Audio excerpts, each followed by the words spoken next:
Good day, all in attendance. My name is Tubz Ramatlhodi, and I'm a South African creative director working out of California. I am currently the creative director at STEAM SA and at the Explore Coalition. The title of my talk today is The South African Effect. It is the year 2021, and humanity as a whole is clawing its way out of the grips of a worldwide pandemic, of the likes that we've never seen before. Industry has been affected in untold ways, and the concept of work and workplace have been redefined. Our economies, spaces of occupation, transactions and payments for goods have migrated online, and working from home is the new normal. We have experienced change, not slight or incremental, but drastic and with immediate effect. A proverbial asteroid has hit our global society and created consequences that are not totally apparent to us yet. The future is uncertain, but exciting. The late industrial period has come to a close and ushered in a new era. A new era that we have not yet defined. This new revolution will be of innovation, of endless potential, increases in orders of magnitude, and acceleration. For what is revolution, if not change, not slight or incremental, but drastic and with immediate effect?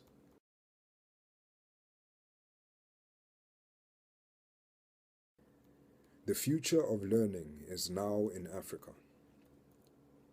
Revolution in Africa has historically been about democracy and equality. This has not changed, but the goalposts have been moved. For now, equality lies not in the ballot box, stalled by the ambitions of the military leaders and politicians, but on the fiber optic networks of the internet. The new global citizens are citizens of the world, without borders or restrictions, and their country is the World Wide Web. Without access, it's impossible to participate in this new world, this digital world, the digital democracy, digital equality, and even more recently, digital currency. This being said, Africa's mandate must be focused on equipping its populations with tools to participate. It is tiring to watch militia, they themselves armed with tools, such as machine guns, kidnapping children and forcing them into a life of servitude, whether it be as child soldiers or slave wives. The saying, hurt people, is evident when you look at the perpetrators of these crimes, they themselves having been snatched from the bosoms of their loving mothers and stolen away into the bush to suffer abuse at the hands of men whose ideologies have robbed them of their humanity. Access to education is key. It is the first step to rehabilitation and reintegration, after which unlearning the patterns of abuse, coupled with implementation and practice, can aid the course of change. The militia of the African continent are only one of the symptoms of exclusion. Other such symptoms are poverty, malnutrition, mismanagement, and bad governance.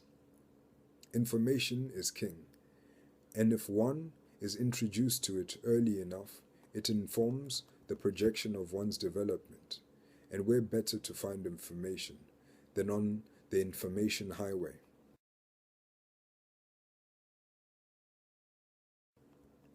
Consensus. When it comes to categories, classes, and distinctions, especially regarding people, it is important to determine what categories, classes, and distinctions have been used for in the past and are still being used for when it comes to groups of people, whether it be religion, ethnicity, or nationality. When making distinctions between regions, many metrics and measurements are used to determine the class or category of a country, and terms such as developed and developing are used. It is important that the system of measurements is not used to undermine the actual development of a country. One might argue that these terms are used in order to give the so-called underperforming region incentive. But one must look at the caste system in India, Jim Crow in America, and apartheid in South Africa to see how this line of logic can go wrong. Many times, categories are there to reinforce the status quo. We at STEAM SA do not see the children of Africa as children from developing nations, or what was formerly referred to as the Third World. We believe that the citizens of Africa must have the opportunity to define themselves. That is true democracy. Not only the freedom to choose your leaders, but the freedom to choose who you are.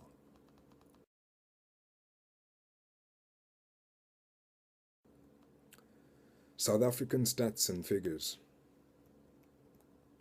Although it is important not to be defined by measurements, it is also important to take into consideration where South Africa stands in terms of the global average, in order to deduce what might be wrong and how to address the issues.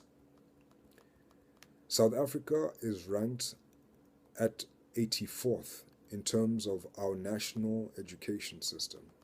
It's ranked 104th in terms of its literacy rate, 70th in terms of global talent competitiveness index, 72nd in terms of its network readiness. Where South Africa excels is in the next couple of metrics and measurements. South Africa ranks number 1 in terms of its youth unemployment rate at 56%. It also ranks at number 1 in terms of income inequality with a poverty rate of 26% and a GDP per capita of $12,287. It's ranked 3rd in terms of its crime rate at 77.2% and ranked 15th in terms of general unemployment at 28%. And this goes on. More than 3/4 of children aged 9 cannot read for meaning. In some provinces, this is as high as 91%, such as in Limpopo province, and 85% in the Eastern Cape province. Of 100 learners that start school, 50 to 60 will make it to matric, 40 to 50 will pass matric, and only 14 will go to university.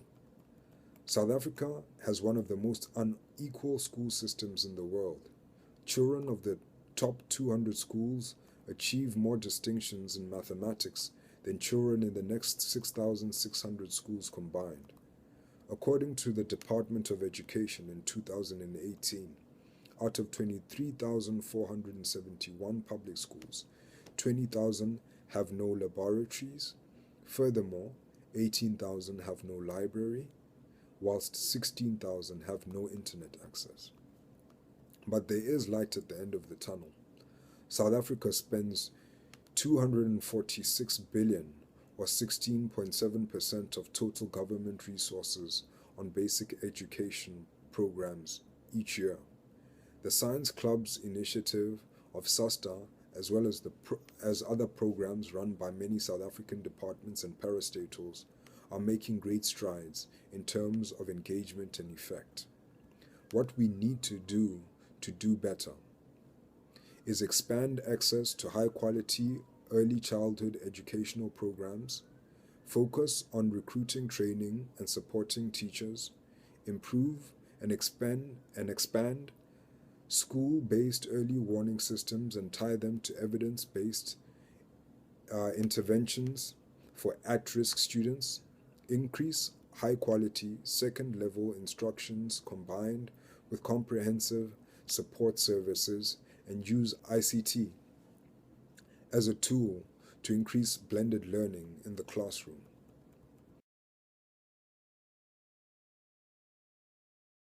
The STEAM online resource, using leapfrogging as a tool for effectiveness.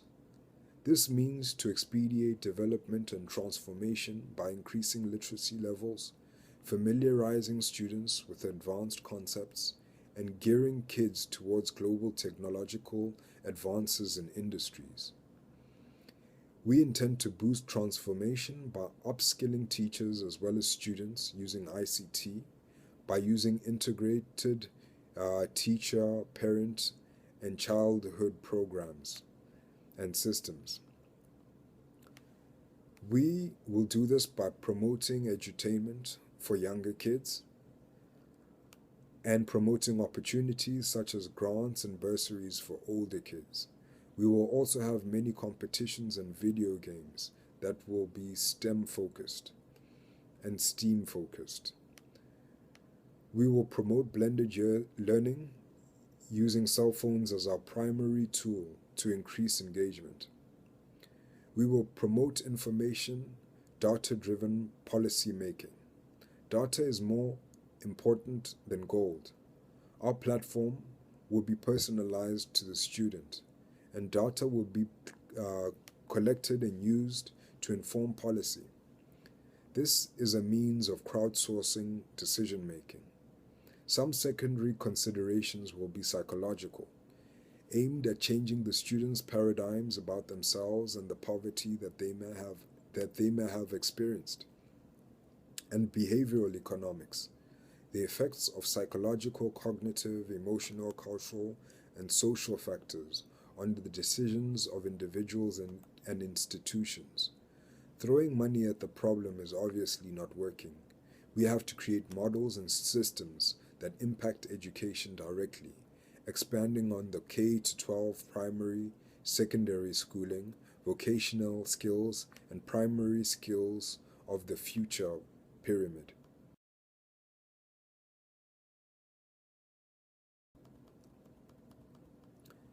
Leader of the continent, our vision for the future. Our primary aim at STEAM SA is to get kids into STEAM subjects as early as possible, develop their creativity, reasoning, and problem-solving abilities so that they can begin to acquire the tools they need to participate in future economies and create a culture of learning and innovation throughout South Africa and the continent as a whole. If one looks historically at the agents of political instability, it would be fair to note that in many cases, instability has been purposefully and deliberately created in certain countries by foreign agencies with the expressed desire to perpetuate their own agendas, especially in Africa, South America, and the Middle East. When working on plans and executing actions towards stability, we need to be purposeful and deliberate. Stability must be more than a philosophy. It must be calculated, planned, and initiated. The merit of stability in Africa is unquestionable. There are a total of 35 military rebel groups in Africa to a population of 1.2 billion. But their impact is hard felt in the regions in which they operate. These sorts of armed militia disrupt education, business, and democratic processes, and rob the majority of access to information, food, and water. Many governments also act this way when they lose elections to opposition parties, usually throwing the country on the brink of civil war. African countries need to monitor and mediate one another. We as the citizens need to show solidarity with those who are being affected by armed conflict. And lastly, we need to talk and negotiate resolution with the purpose of creating unity and integration. This is where South Africa is key. A country which has historically stood out as a champion for conflict resolution.